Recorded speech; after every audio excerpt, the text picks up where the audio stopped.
નમસ્કાર ગુજરાત. દુનિયા એટલી સ્વાર્થી છે ને કે તમે એ માણા માટે ગમે એટલું કરો, જીવ દઈ દો ને જીવ, તો એ બીજા ના જ હગા.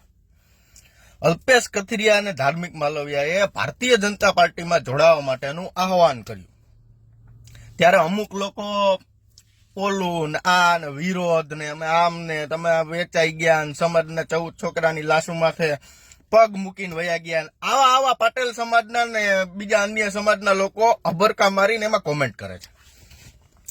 મારે એટલું જ કેવું છે કે તમે એટલા બધા પાણીયારીના પેટના હોય તો અલ્પેશ કથિરિયા જયારે વરાછા સીટ ઉપરથી ઉભો તો અને ધાર્મિક માલવિયા ઓલપાડથી ઉભો તો તેથી આ તમારે બધાના ભરખા ક્યાં ગયા હતા?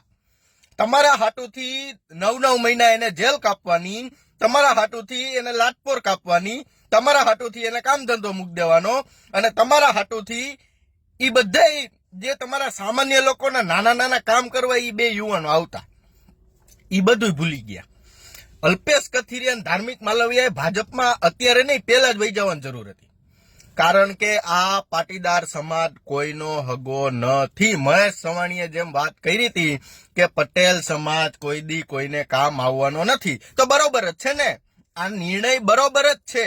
શું કર્યું સમાજે એ બે યુવાનો માટે? શું કર્યું? કોઈ આદર્શવાદી નેતા કોઈ પટેલ સમાજનો બચવાનો જ નથી. વાત રહી આગેવાનોની, તો ઘણા બધા આગેવાનો છે પટેલ સમાજમાં. જયેશભાઈ રાદડિયાએ જયારે 351 દીકરીઓના પ્રભુતામાં પગલા પડાવ્યા ત્યારે બહુ વ્યવસ્થિત વાત કરી હતી.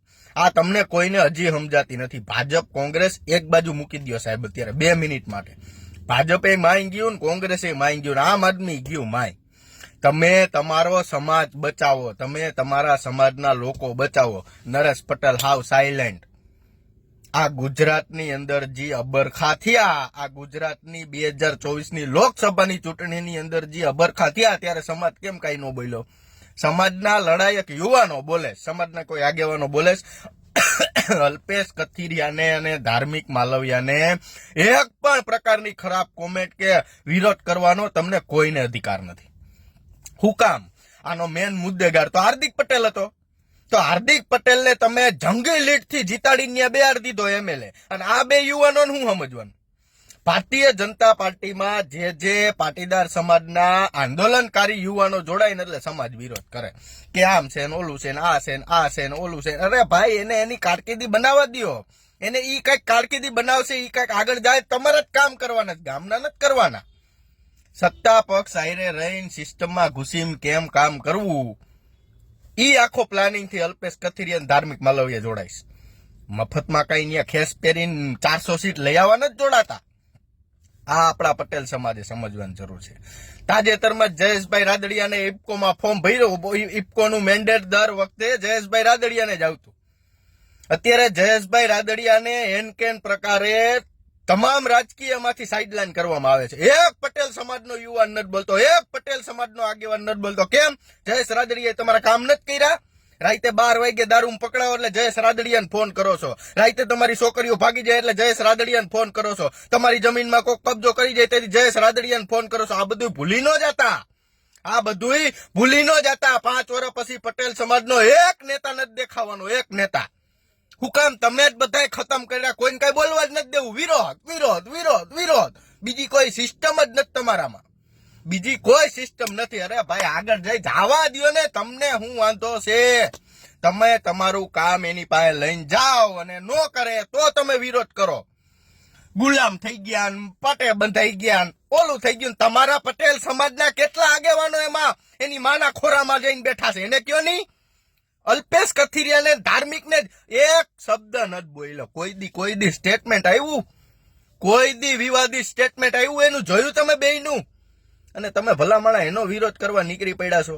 પટેલ સમાજના નેતા બચાવવાનો ટાઈમ છે અત્યારે. પટેલ સમાજને બચાવવાનો ટાઈમ છે. બકરાના લીંડાની જેમ વિખેરાઈ ગયો. કેમ? બકરાના લીંડાની જેમ. વાથી ઉમેદવાર આયાત કરીને આયા મૂકે, વાથી ઉમેદવાર આયાત કરીને આ મૂકે. આ કરવાનું ભલામણા? આ કરવાનું? તમે મરી જાઓ. તમારો સ્થાનિક નેતા નહીં હોય ને, મરી જાઓ. એવી પરિસ્થિતિ આવવાની. કોઈ અત્યારે કોઈ પડી જ નથી. બસ વિરોધ લખો.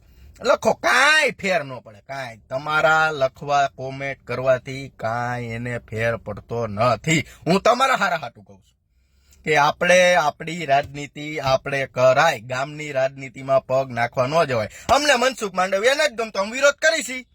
અમે એમ કીધું ખોડલધામને, અમે એમ કીધું ઉમિયાધામને કે અમારી ભેગા આવો એમ નહીં. સ્થાનિક લોકોને કીધું અમે અમારી ભેગા આવો એમ. જેને જ્યાં દુખાવો હોય એ દવાખાને જાય. આ ચોખ્ખી ને સ્પષ્ટ વાત છે. આમાં ક્યાં બીજી ભલામણા કોઈ રાજનીતિ કરવાની આવે છે? અલ્પેશ કથિરિયા ખતમ થઈ જાય ને ધાર્મિક માલવિયા પટેલ બંધાઈ જાય ને ગદ્દાર થઈ, અરે ભાઈ ભલે ને થઈ જાય, પણ શું છે આજ કરવાનું? સમાજનો ઢંઢેરો બહાર જ પીટવાનો. મેડિકલ કોલેજોની અંદર 10 કરોડના કૌભાંડ કરીને બિહારી દીધા ને પોરબંદર લોકસભાની સીટ દીધી તો તેથી તો કોઈ પાટીદાર સમાજનો આગેવાન ન બોલ્યો. કેમ? ત્યાં કોઈના જ બોલાહે નહીં. ઈદ મનસુખ માંડવિયા મોદીના બંગલે જાય તેથી પાટીદાર યુવાનો જ જાતા. તો કદી મનસુખભાઈએ તો એમ ન કીધું કે હાલો આપણે મોદી સાહેબ આરે તમને મળાવી દઈએ, કામ નહીં. હુકામે પાટીદાર સમાજનો કોઈ નેતા આગળ જાવો જ ન જોઈએ. આ બધાય મવડી મંડળ નક્કી કરીને બેઠા છે. આપણે એ વિચારવું જોઈએ. પટેલનો સીએમ બિહાર દીધો, હું પટેલનો સીએમ બિહાર દીધો, કયું કામ કર્યું? કયો તમારા સમાજ લેવલે તમે કયું કામ એની પાસેથી કઢવી હૈગા ઈ કયો? આ બધું બંધ કરી દો. આજ નહીં તો કાલ બધાને ન્યા જ જવાનું છે. જો આ 400 સીટ આવી ને વડીલ, 400 દાદા 400 સીટ આવી ને અને 5 લાખની લીડ આવી. 400 તો મૂકી દો, ગુજરાતની વાત કરી. ગુજરાતમાં 26 સીટ આવી ને અને 3 લાખ ઉપરની લીડ આવી ને એટલે બોટલા બાંધીને ગુજરાત મૂકવાનું જ છે. અને 400 આવી ને તો હાવ દવા જ પીવાની. આ ચોખ્ખી વાત છે. 400 આવી ને એટલે બંધારણ બધું ભારતીય જનતા પાર્ટીના હાથમાં છે. આપણે કોઈ વિરોધ જ નથી ભારતીય જનતા પાર્ટીનો. પણ લલિત વસોઈ પાટીદાર છે, મનસુખ માંડવિયા છે, પણ પેલા આપણે આપણા ગામના છોકરાને સપોર્ટ કરાય, બહારથી આવે એમ નહીં. ભલામણા 60,000 મત દીધા હતા વરાછા સીટ ઉપર, એવડો માહોલ, અને અલ્પેશ કથિરિયાને હરાવી દો તમે અને ભાજપની લીડ નીકળતી હોય ત્યાંથી, તો આમાં અલ્પેશ કથિરિયાનો કોઈ વાંક નથી. આમાં તો આપણો જ વાંક છે, અમારો વાંક છે, દેખીતી જ વાત છે.